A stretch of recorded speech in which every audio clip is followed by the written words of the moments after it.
न काङ्क्षे विजयं कृष्णा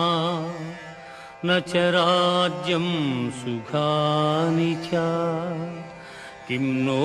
राज्येन गोविन्द किं भोगैर्जीवितेन वा किं भोगैर्जीवितेन वा స్వజనమును చంపుటకిష్టపడక నాకు విజయము వలదు రాజ్యసుఖము వలదు అని ధనుర్బాణములను కింద వైచి